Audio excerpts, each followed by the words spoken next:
I have been told to say something about meeting political pressure. That's the greatest challenge any one of civil servants face at any point of time, whether 21st century or any other century. Here I would like to mention about the excise thing. In fact, in Andhra Pradesh, women were so strong that they could agitate, against the arak and could achieve whatever they wanted. But in Madhya Pradesh, liquor, state excise, was creating all kinds of problems. Spurious liquor, deaths of poor labor. Smuggling, deaths of enforcing agencies like police inspectors and others at the hands of mafia. And the revenue was stagnant since 1993 to 2003, hovering on 600 crores, 650 crores, 550 crores, 560 crores. And you will not believe that 50% of the district liquor trade was controlled by a minister and his group. And I was told to go as excise commissioner in January of 2004. So I went to the chief minister and told, don't do this because I am a different person. You know my reputation. You will have trouble. These people will have trouble. And ultimately you will have to transfer me. So I was told, no, you have to go and you have to do something there. So the same process which I have been talking about, I interacted with my officers, with my team, and then I invited these liquor vendors who were out of business because of the monopolies created by minister and others.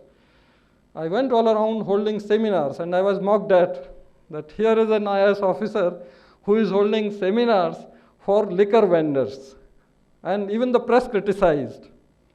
But I wanted to talk to them as to what will help streamline this trade so that the poor laborer doesn't die consuming spurious liquor, gets whatever he wants or she wants, and the trade also is streamlined in a manner that it becomes a healthy business. All the monopolies are removed and individuals are brought in. With 2 months of this participative exercise, I came up with the idea that instead of auctioning, because law prescribed that all these liquor licenses will be disposed of in a transparent and competitive manner. So for competition, it was being auctioned, and auction was hijacked by cartels. In fact, when I was collector of Indore, a big district in Madhya Pradesh, one day before the auction, the excise commissioner came to me and said कि sir आप चलिए और वो ठेकेदारों से कहिए कि वो कल 10% ज़्यादा बढ़ा के बोली लगा दें. They, raise the price by 10% and your work is done. You don't have to spend the whole day there. So I had to go to the hotel where these, mafia were staying, and they were, adamant that no, nothing doing, Indore is very high, we will not raise by 10%. And ultimately it was just 5-6%. So that way they were blackmailing. So what I did, I formulated a policy in this consultative process that I'll fix the price of all liquor vends, 4,000 of them, and issue an advertisement in the newspapers that applications are invited for these liquor vends. If there is one application, the license will be given to that person without any hitch. If there is more than one application, on appointed day, there will be a transparent lottery. A glass jar will be put in front of everyone, their chits will be put in there, and a child would take out one chit and the license will be given to that person. So, introducing element of uncertainty. Now these mafias could enhance their probability of getting a license by putting in, instead of one application, 10. in the name of their cats and dogs. But even then, they could not be certain that they will get it. In fact, in one case, I found that the mafia had put in almost 50 applications, and it was not given to him. Because probability is probability. You can increase it, but you cannot be sure. And that way, when this policy was put into the cabinet, everyone was shocked there. And in fact, the minister said that since Chief Minister threw this person to that post against his will, he has brought in a policy which will ruin the state excise and will give a shock of 200 crores in the very first year. Everyone was nervous. But Chief Minister, I don't know, had faith in me, asked, tell me, will you give 1 more rupee as excise revenue in first year? If you say yes, everything is approved and you remain there. I committed that if you approve this in toto, you will get at least 100 crores extra revenue in the first year. And it was approved. And results are there to be seen. Very first year, a raise of 269 crores. Revenue went up to 1069. And today, Madhya Pradesh excise revenue is 6,400 crores in a period of just 7 years. And another thing, not a single incident of spurious liquor. But this could happen because when Chief Minister's district was being processed for disposal of these licenses, this is where Professor Mishra's point comes in. Lottery started, the district collector, first lottery, it went to some, retired engineer. Second lottery, an ex-army wife. Third lottery, some, I think, retired policeman. And then suddenly, there was a phone call from the Chief Minister to the district magistrate. What are you doing? None of our men is getting a liquor license. Stop it. So the district magistrate told that please tell the excise commissioner to stop it or to postpone it. Otherwise, he will ensure that disciplinary action is taken against me.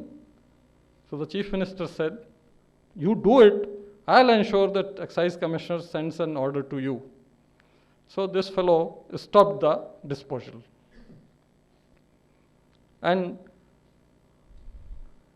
I was searched, where am I? And I should be told to tell the collector to stop. So finally, the Chief Minister could get me in the evening and told me that none of my workers, none of my supporters were getting, so I have asked the collector to stop, but collector is afraid of you, so you send an order to him that postpone the disposal. I said, okay. Then I spoke to the collector and I asked him, why did you stop? He said, Chief Minister's order. I said, you don't have to take orders from Chief Minister. You are my subordinate and you have to go according to my instructions. So I could not resist. Chief Minister was emphatic that stop it immediately and I'll get. So please send a fax or send some order. So I said, I'm not sending any order, but I am pardoning you for this. Fix the next date and go ahead with the disposal. If on next date, if you listen to anyone except for me, I will ensure that your career is finished. So now on the next date, this fellow cut all his phone lines and went ahead, and not a single person of the Chief Minister got a license. Because lottery is lottery. There could have been a chance that 1 or 2 might have got, but even that didn't happen because stars were against the Chief Minister or her cronies. So these were disposed of. And in the evening, when I returned home, I found that there was about 20 calls from the Chief Minister's office for me. And then a message that report to Chief Minister tomorrow. So I immediately got my reservation because the Excise Commissioner's headquarters is at Gwalior, Chief Minister sits at Bhopal. So I went there. The appointment was at 3 o'clock, and I was kept waiting till 9 in the night. And then the meeting took place where I didn't speak a word, only Chief Minister continued speaking. But nothing happened. Nothing happened. It was disposed of. No pressure was accepted by anyone. And message went down throughout the state that, look here, if you do any hanky-panky at the instance of anyone, like that Columbia study, you will be finished. So please do everything right. And there won't be anything coming your way. I just had to listen. Maybe some abuses, something that you did this, you are a dictator, you are not even obeying Chief Minister, and all kinds of things. But that doesn't affect me.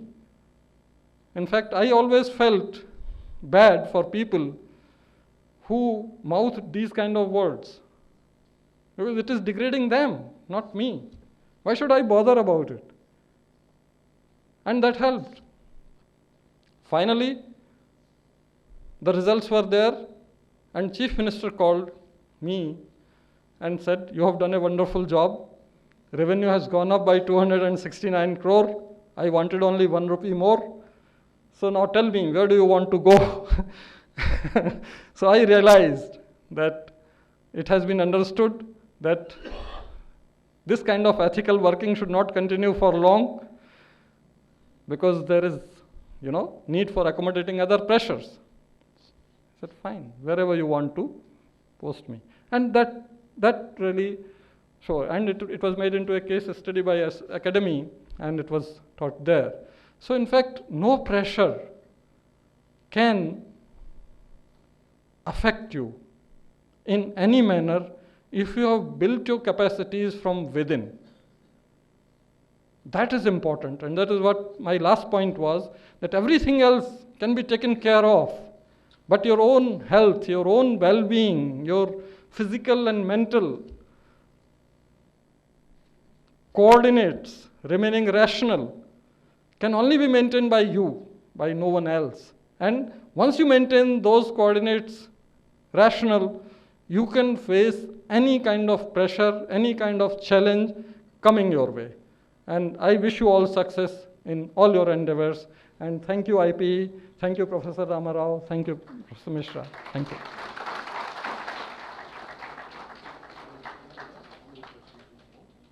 And to the point, identify yourself, and we'll spend a few minutes.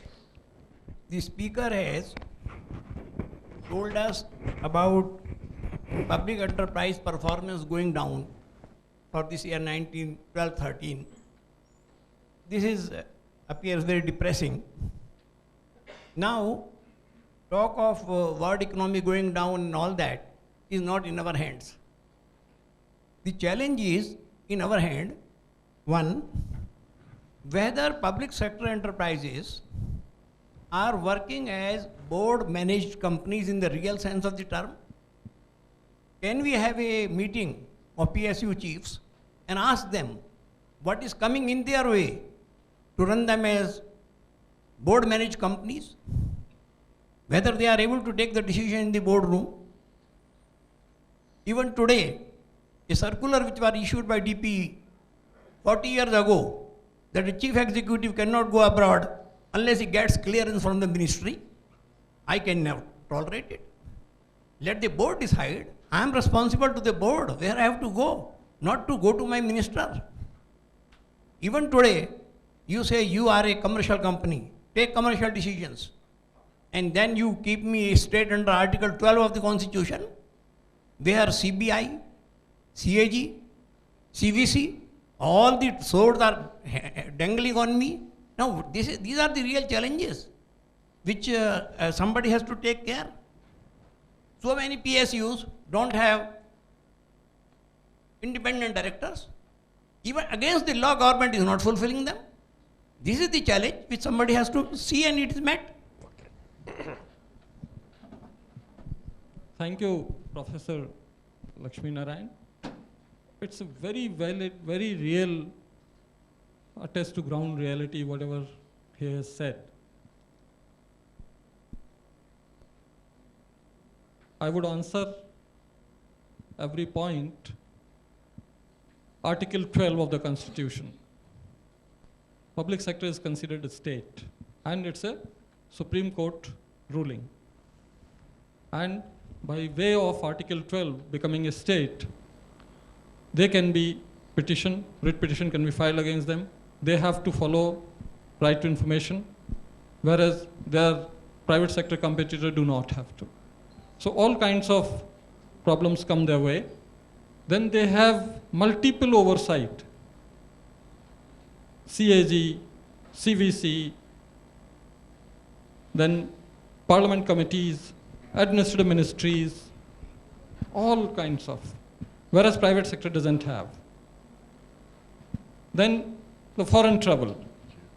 Fortunately, there we have been successful in easing that pressure by saying that all the directors can travel abroad with the approval of their chief executive.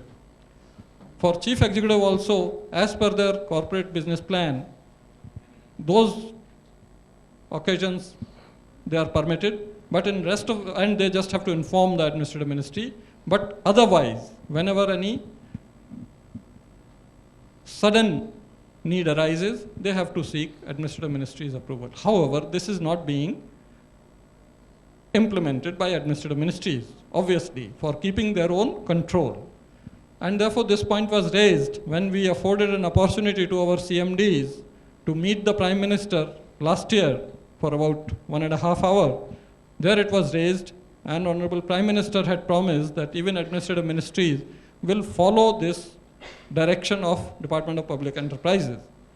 In some cases, some ministries have started following, but still there is resistance. Now that goes to the ownership pattern.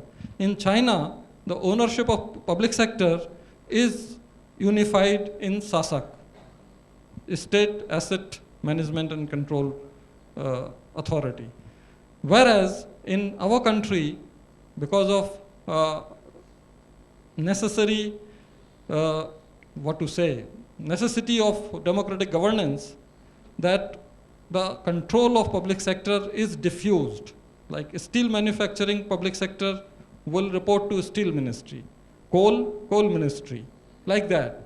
And with that, when we have sectoral ministries, if public sector is removed from their control, they won't have any work. What to do? So minister will be almost without portfolio. Now that's a very big call. We had constituted a Rungta committee for considering these kind of reforms. And those recommendations are there, processed through group of ministers also, and are now lying for competent authorities' decision. Maybe whenever a decision is taken,